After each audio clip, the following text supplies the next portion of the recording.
Hello everyone. स्वागत है आप सभी का हमारे चैनल पे। और हम लोग जो है ना नेक्स्ट वीडियो देखेंगे। इससे पहले जो है लगभग 7 वीडियो को अपलोड किया जा चुका है हमारे चैनल पे। और ये जो है ना, जो बिहार पब्लिक सर्विस कमीशन जो 71 एग्जाम होगा ना दिसंबर में, एक्सपेक्टेड है। ठीक है, तो वहाँ के लिए इम्पोर्टेंट है ये वाला चीज़। जो लोग भी मेन 71 में बैठ रहे होंगे, या ठीक है, या उनका प्रिपरेशन कर रहे होंगे, तो उनके लिए जो पेड कोर्स है ना बहुत इंपॉर्टेंट होगा। आज 2 टॉपिक यहाँ यहाँ पर कवर करेंगे। पहला टॉपिक क्या है? ये देख लीजिए। हाँ, ये जो है ना क्वेश्चन आप देख रहे हैं ना, ये है आपका नेचुरल नेचुरल फार्मिंग। ठीक है? याद रखेंगे। नेचुरल फार्मिंग, हम लोग इस टॉपिक से क्वेश्चन क्यों लिए हैं? क्योंकि आज का अगर जनसत्ता न्यूज़पेपर देखोगे ना, ठीक है? और कल का भी आप देखोगे द हिंदू में, तो ये जो न्यूज़ है ना नेचुरल फार्मिंग को लेकर टॉपिक आया हुआ था। ठीक है? और जो टॉपिक एडिटोरियल का मेन पेज में आ जाता है ना, वो इम्पोर्टेंट हो जाता है। इसलिए हम लोग नेचुरल फार्मिंग को लेकर यहाँ पे क्वेश्चन को फ्रेम किए हैं। मेंस में आपसे ऐसा ही क्वेश्चन पूछेगा। ठीक है? और इसके सारे एस्पेक्ट को हम लोग देखेंगे, जैसे कि क्वेश्चन में क्या डिमांड किया जा रहा है। ठीक है? बहुत लोग जो है ना नए-नए होंगे, फर्स्ट टाइम जो है सिविल सर्विसेज का प्रिपरेशन कर रहे होंगे, या फर्स्ट टाइम एग्ज़ाम में अपीयर होंगे, तो उनको जो है क्वेश्चन का डिमांड समझने में थोड़ा-सा प्रॉब्लम हो जाता है। ठीक है? तो उनके लिए वीडियो जो है ना फ़ायदेमंद होगा। और ये जो पीडीएफ देख रहे हैं ना, इसको जो है सिर्फ़ हम अपने पेड ग्रुप होगा उसमें शेयर करेंगे। ठीक है? प्राइस आप सभी को पता है, 949 इसको जो है फाइनल किया गया है। इसमें लगभग जो है ना 100 से 150 क्वेश्चन जो आपको कवर किए जाएँगे। ठीक है? और ये जो ना मोस्ट इम्पोर्टेंट टॉपिक रहेगा इसमें। अगर आप लोग इतना करके चले जाते हैं ना, तो एग्ज़ाम में, ठीक है, मेंस एग्जाम में आपको कॉन्फिडेंस आ जाएगा। आप समय के अंदर सारे क्वेश्चन को कंप्लीट कर पाएँगे और अच्छे कंटेंट के साथ। ये हमारा आश्वासन है और ये आप विश्वास रखेंगे हमारे पास। ठीक है? अगर आप हमारे ग्रुप से जुड़ते हैं, आपको जो है ना फ़ायदा होगा। अब आते हैं क्वेश्चन पर, डिस्कस करते हैं हम। क्वेश्चन क्या हुआ? भारत में प्राकृतिक खेती की अवधारणा और महत्व को स्पष्ट करें। यहाँ पे अवधारणा और महत्व के बारे में पूछ रहा है। साथ ही इसके लाभ और चुनौती को पे चर्चा करें। यहाँ पे 4 डायमेंशन पे क्वेश्चन पूछा जा रहा है। एक तो अवधारणा, जो कॉन्सेप्ट बोलते हैं। महत्व के बारे में पूछ रहा है, इसके इम्पोर्टेंस बताइए। प्राकृतिक खेती जो है ना, इसका क्या इम्पैक्ट पड़ेगा, क्या महत्व है इसका? इसके लाभ बताइए। यहाँ पे इसकी चैलेंजेस क्या है? तो चारों को हम लोग डिस्कस करेंगे। आइए क्वेश्चन को इंग्लिश में पढ़ देते हैं हम लोग। यहाँ पे लिखा हुआ है, explain the concept and significance of natural farming in India. ठीक है, सेम चीज है, concept and significance of natural farming. तो नेचुरल फार्मिंग के बारे में क्या बताना है मुझे, उसका सिग्निफिकेंस बताना है और इसका कॉन्सेप्ट बताना है। Also discuss it's advantage and challenges, मतलब इसका क्या लाभ मिलेगा हमको और इसकी क्या चैलेंजेस है। कुल मिलाकर 4 एंगल हैं। आप सभी को पता है मेंस को हम लोग कैसे लिखते हैं। सबसे पहला लिखते हैं इंट्रो। अगर क्वेश्चन में परिभाषा लिखने नहीं बोला है, ठीक है, डेफिनेशन नहीं डिमांड कर रहा, तो आप इंट्रो जो है ना किसके बारे में लिखेंगे? इंट्रो आप लिखेंगे नेचुरल फार्मिंग के बारे में। ठीक है? नेचुरल फार्मिंग के बारे में आप लिखेंगे। उसके बाद बॉडी पार्ट में आप क्या लिखेंगे? यहाँ पे सिग्निफिकेंस और इम्पोर्टेंस पूछा है ना, तो बॉडी पार्ट में आप पहला पार्ट में आप सिग्निफिकेंस लिखेंगे आप, और सेकंड पार्ट में क्या लिखेंगे? उसका इम्पोर्टेंस लिखेंगे। ठीक है? ये तो एक पार्ट हो गया। अब आइए दूसरे भाग में। आप यहाँ पे चैलेंजेस लिखेंगे और इसके लाभ लिखेंगे। प्रॉफिट और चैलेंज। ठीक है? चलिए, ये देखिए। सबसे पहले हम लोग प्राकृतिक खेती का परिभाषा लिख देते हैं, डेफिनिशन लिख देते हैं। क्योंकि 38 मार्क्स का आएगा, तो आपको लिखना ही पड़ेगा ये सब चीज़। क्योंकि किसी चीज़ को अगर टॉपिक या किसी क्वेश्चन को लिख रहे हैं ना, तो जो क्वेश्चन के बारे में पूछा जा रहा है ना, उसका मतलब समझाइए यहाँ पे। प्राकृतिक खेती की परिभाषा। प्राकृतिक खेती एक ऐसी कृषि पद्धति है, जिसमें रासायनिक उर्वरक या कीटनाशक या बाहरी इनपुट का प्रयोग या उपयोग नहीं किया जाता है। कुल मिलाकर नेचुरल फार्मिंग में जो है ना, जितने भी केमिकल चीज़ होते हैं, चाहे आपका फर्टिलाइज़र हो, इंसेक्टिसाइड हो, पेस्टिसाइड हो, ये सब का यूज़ नहीं होता है, बल्कि होता है किसका? Organic, natural. देखिए, जब पूरी तरह से प्रकृति पर आधारित होता है, डिपेंडेंट होता है। जैसे गाय का गोबर आप देख लीजिए, गौमूत्र देख लीजिए, मल्चिंग, जीवाश्म मित्र देख लीजिए, ठीक है? बायोमास, ये सब का हमको यूज़ करना है अपने नेचुरल फार्मिंग में, ठीक है? और आज का जनसत्ता में आप देखोगे ना, तो एडिटोरियल में जो है ना, ये आया हुआ है और एग्जामिनर यहाँ से मेंस में क्वेश्चन फ्रेम कर सकता है, साइंस टेक वाले सेक्शन में, ठीक है? चलिए, अब दूसरा है, इसका महत्व देखते हैं हम लोग, क्या इम्पोर्टेंस है? वहाँ पे अवधारणा देख ली हम लोग, कॉन्सेप्ट देख लीजिए मतलब डेफिनिशन, अब इम्पोर्टेंस देखते हैं। जलवायु परिवर्तन के प्रति उत्तरदायी, ठीक है? जलवायु परिवर्तन के प्रति उत्तरदायी हो गया, किसानों की आत्मनिर्भरता और स्वस्थ उपज। अगर अच्छा उपज चाहिए ना, तो हमें नेचुरल फार्मिंग को अपनाना होगा, जिससे उत्पादन जो है ना, रसायन मुक्त होगा और स्वास्थ्यवर्धक होगा। अगर उस प्रोडक्ट को आप खाइएगा, तो वो आपके सेहत के लिए फ़ायदेमंद होगा। उसमें रसायन या केमिकल नहीं होगा, जिससे बीमारियाँ की संभावना कम हो जाती है। आप देखोगे ना, आज का जो प्रोडक्शन हो रहा है, एग्रीकल्चर प्रोडक्शन, उसमें केमिकल का कितना ज़्यादा यूज़ हो रहा है। केमिकल फर्टिलाइज़र, केमिकल पेस्टिसाइड और वो सब जो केमिकल जो सब्सटेंस है ना, भोजन के माध्यम से हमारे शरीर में क्या कर जाते हैं, एंटर कर जाते हैं। जिससे कई तमाम बीमारियाँ या डिसीज़ देखने को मिलता है, ठीक है? तो उस वो उससे हमको फ़ायदा मिलेगा, वो चीज़ नहीं हो पाएगा। किसान की आत्मनिर्भरता, इसमें बहुत कम लागत होती है। आप देखोगे ना, किसान जो है ना अभी प्रोडक्शन करने के लिए बाज़ार से लोन लेते हैं, ऋण का व्यवस्था करते हैं, तब जाके महँगे-महँगे बीज, पेस्टिसाइड, इंसेक्टिसाइड खरीद पाते हैं। इससे क्या हो जाता है, किसान जो है ना ऋणग्रस्त हो जाते हैं और मौत की समस्या बढ़ जाता है। लोग आत्महत्या तक कर लेते हैं। तो यहाँ पे क्या ध्यान रखना है कि इससे जो है ना लागत कम होगी और किसानों का क्या होगा, आय बढ़ेगा। मान लीजिए जो हमको पहले प्रोडक्शन में ₹10 लगता था, अब हम ₹5 में ही क्या कर ले रहे हैं, प्रोडक्शन कर ले रहे हैं और मार्केट मार्केट में पहले हम बेचते थे ₹15 में, अब हम कितना में बेच रहे हैं? आज भी हम 15 में बेच रहे हैं, तो 5 से 15 ₹10 का हमारा प्रॉफिट हो गया। किसानों का आय बढ़ा ना, इसलिए महत्व है इसका। अब देखते हैं जलवायु परिवर्तन से किस प्रकार हेल्प करता है। ये पर्यावरण को क्षति नहीं पहुँचता। आप खाद में गोबर यूज़ करेंगे, ठीक है? गौमूत्र यूज़ करेंगे, आप मल्चिंग यूज़ करेंगे, बायोमास यूज़ करेंगे वहाँ पे, तो कार्बन का उत्सर्जन क्या होगा? कम होगा और जलवायु परिवर्तन क्या होगा? कम होगा, बैलेंस होगा, ठीक है? अब आते हैं थर्ड पार्ट पे, इसका लाभ क्या है? इसका प्रॉफिट क्या है? क्यों अपनाना चाहिए इसको? देखिए, यहाँ पे भूमि की जो उपजाऊ शक्ति है ना, वो बढ़ जाएगा, फर्टिलिटी बढ़ जाएगा, सही बात है। अगर आप अभी अगर देखोगे ना, जो लैंड होता है, उसमें आप केमिकल वाले जो फर्टिलाइज़र यूज़ कर रहे हैं, तो हमारी जो भूमि होता है, उसका उपजाऊ शक्ति क्या हो जाता है? क्षरण हो जाता है, घट जाता है। लेकिन हम अगर गोबर का यूज़ कर रहे हैं, ठीक है? नेचुरल फार्मिंग के मेथड से हम जिस प्रोडक्ट का यूज़ कर रहे हैं, उससे हमारा जो फर्टिलिटी है ना, मेंटेन रहता है और बल्कि बढ़ भी जाता है। जल संरक्षण में मदद करेगा। जल संरक्षण में क्या कर देता है? नेचुरल फार्मिंग मदद करता है ये, ठीक है? ये भी आप याद रखेंगे। जो केमिकल का हम यूज़ करेंगे ना, तो वो जाके जलों में मिल जाता है और उस जल को क्या कर देता है? दूषित कर देता है। तो दूषित नहीं चाहिए हमको जल। जल हमको क्या चाहिए? सुरक्षित चाहिए। रसायन पे निर्भरता, सही बात है। अगर नेचुरल फार्मिंग हम लोग नहीं करते हैं और केमिकल फार्मिंग करते हैं, तो रसायन पे हमारी निर्भरता बढ़ जाएगा। बहुत कुछ हम लोग इम्पोर्ट करते हैं, तो हमारा फॉरेन एक्सचेंज रिज़र्व जो है ना, खर्च होता है। और हमारे देश में ना 90% या 85% आप कह लो ना, तो सीमांत कृषि है, कृषक हैं। ये किसान जो है ना, जिनके पास 2 हेक्टेयर से भी कम ज़मीन है। अब वो लोग कहाँ से इतने महँगे-महँगे फर्टिलाइज़र वगैरह यूज़ कर पाएँगे?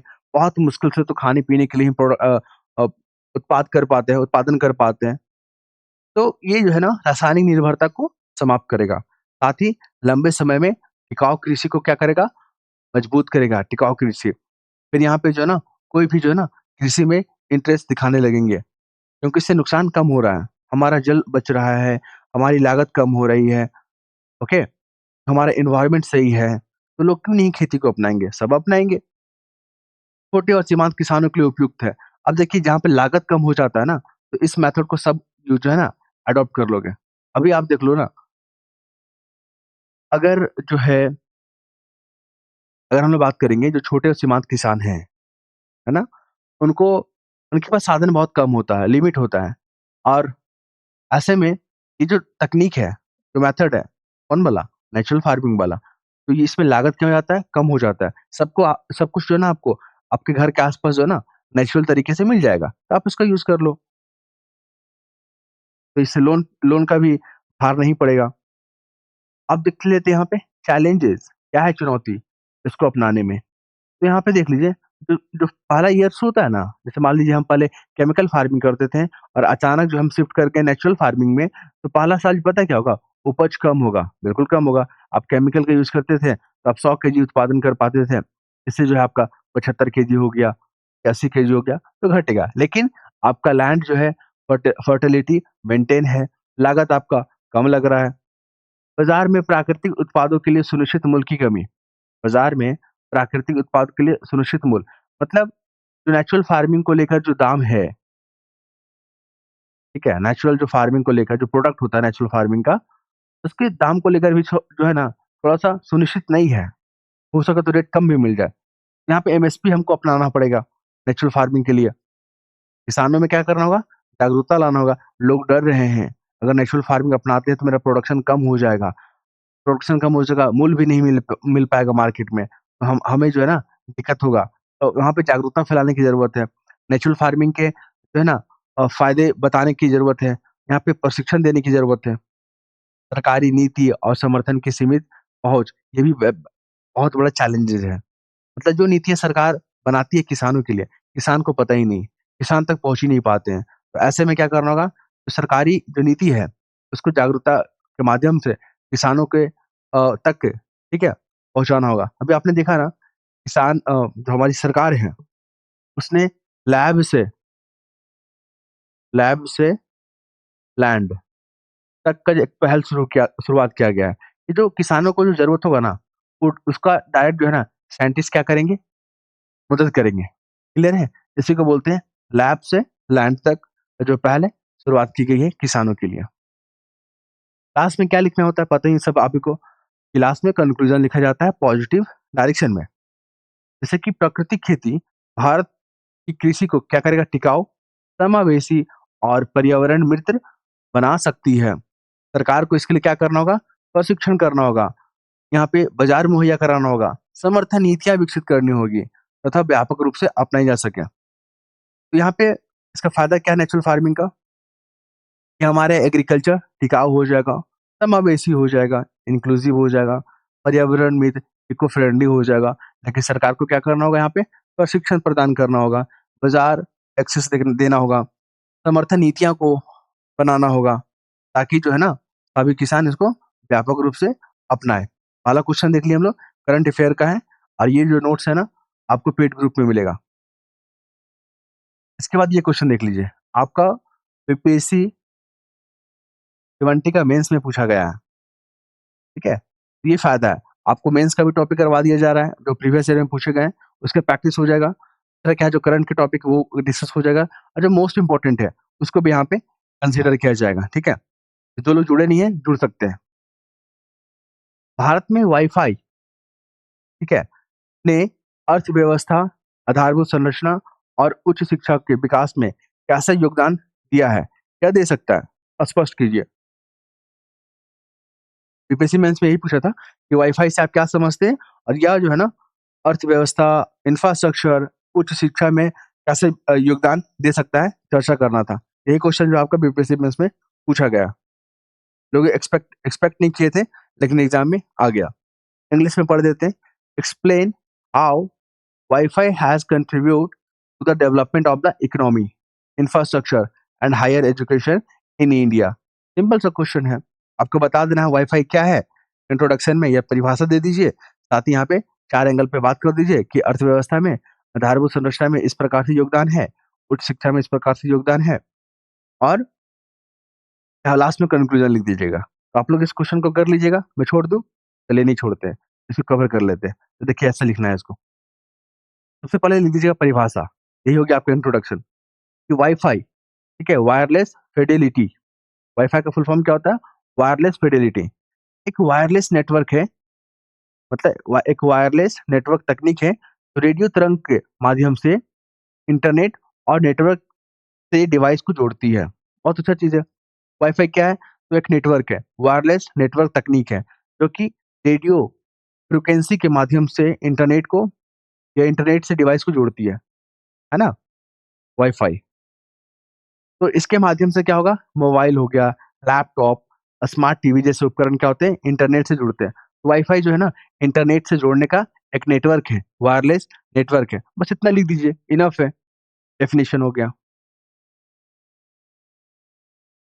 अब आते हैं यहाँ पे अर्थव्यवस्था में किस प्रकार ये अपना योगदान दे रहा है, किस तरह कंट्रीब्यूशन कर रहा है हमारा वाई-फाई। देखिए, डिजिटल स्टार्टअप को बल मिला है यहाँ पे। वाई-फाई को अपनाने से जो डिजिटल स्टार्टअप है ना, उसको क्या मिला है? बल मिला है। वाई-फाई ने छोटे व्यवसाय, स्टार्टअप या फ्रीलांसिंग को प्रोत्साहन दिया है। ये हमारे डिजिटल अर्थव्यवस्था को क्या कर रहा है? बूस्ट कर रहा है। ठीक है? फिर से एक बार पढ़ देते हैं हम लोग। डिजिटल स्टार्टअप को क्या दिया है? बल दिया है। वाई-फाई ने छोटे व्यवसाय, स्टार्टअप एंड फ्रीलांसिंग को प्रोत्साहन दिया। ई-कॉमर्स को कैसे हेल्प कर रहा है? तो ग्रामीण क्षेत्रों तक इंटरनेट पहुँचने से ई-कॉमर्स कंपनियाँ का मार्केट बढ़ा है।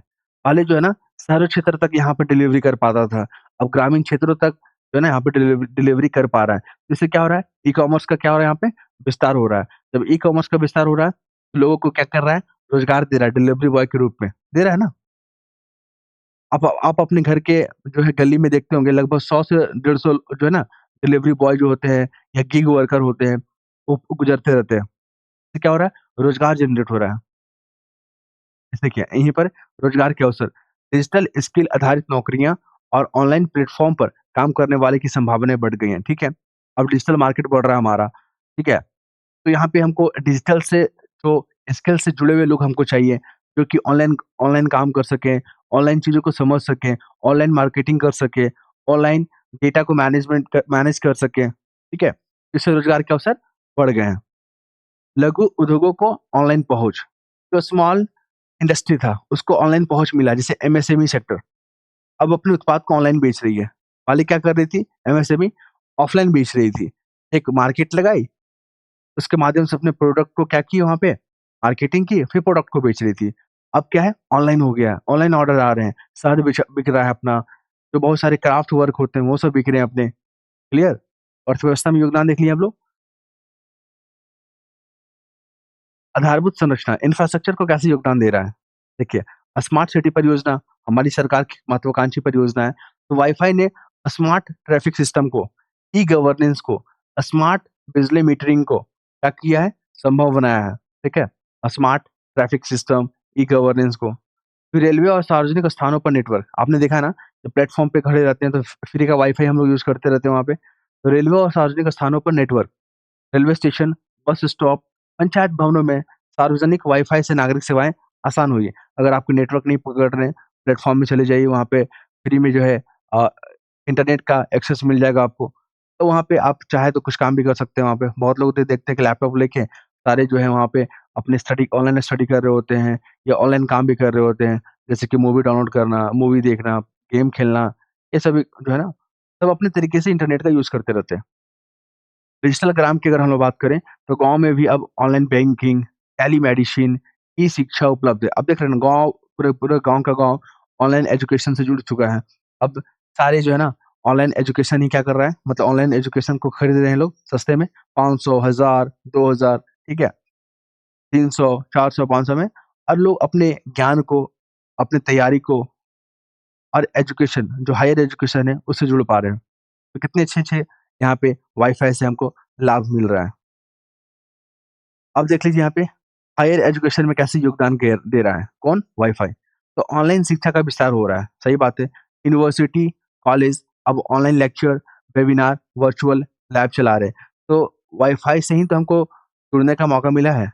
जो ऑनलाइन जो लेक्चर हो रहा है, उससे हम जुड़ सकते हैं। जैसे यूट्यूब पे आप देख लीजिए, बहुत सारे जो है ना लाइव क्लास चल रहे होते हैं फ्री में, और बहुत सारे इंपॉर्टेंट टॉपिक वहाँ पे डिस्कस किए जा रहे होते हैं। तो लोग जो है ना, चाहे ग्रामीण इलाके को, चाहे शहरी इलाके को, वो लोग वाई-फाई से क्या करते हैं, अपने इंटरनेट एक्सेस से माध्यम से जुड़ते हैं। तो उधर सहयोग में छात्रों और शोधकर्ताओं को अंतर्राष्ट्रीय संस्थाओं तक पहुँच मिलती है। जैसे मान लीजिए अमेरिका में कोई प्रोफ़ेसर बैठे हुए हैं, उससे हमको कनेक्शन चाहिए, कनेक्ट चाहिए, वाई-फाई से हम लोग जुड़ सकते हैं, क्लियर? डिजिटल पुस्तकालय, अब हमें देख रहे हैं कि ऑनलाइन बुक जो है अवेलेबल है, हमारे पास नेट ही नहीं है, तो हम डिजिटल पुस्तकालय तक पहुँच ही नहीं पाएँगे। फिर हम वाई-फाई का यूज़ करेंगे हम लोग, ठीक है? डिजिटल लाइब्रेरी अ, फिर यहाँ पे मॉक पाठ्यक्रम जैसे प्लेटफ़ॉर्म का यहाँ पे यूज़ करेंगे। तो ऐसे करके चीज़ों को लिखना है यहाँ पे। लास्ट में क्या लिख देना है? निष्कर्ष, कंक्लूज़न। वाई-फाई एक ऐसा माध्यम है, जिससे भारत को डिजिटल क्रांति की ओर अग्रसर किया है। सही बात है। अगर वाई-फाई जो है ना, हमें डिजिटल हमारी अर्थव्यवस्था को, हमारी एजुकेशन को डिजिटल बनाया है। जिससे आर्थिक प्रगति, फिर हमारी संरचना और हमारी शिक्षा में व्यापक परिवर्तन देखने को मिला।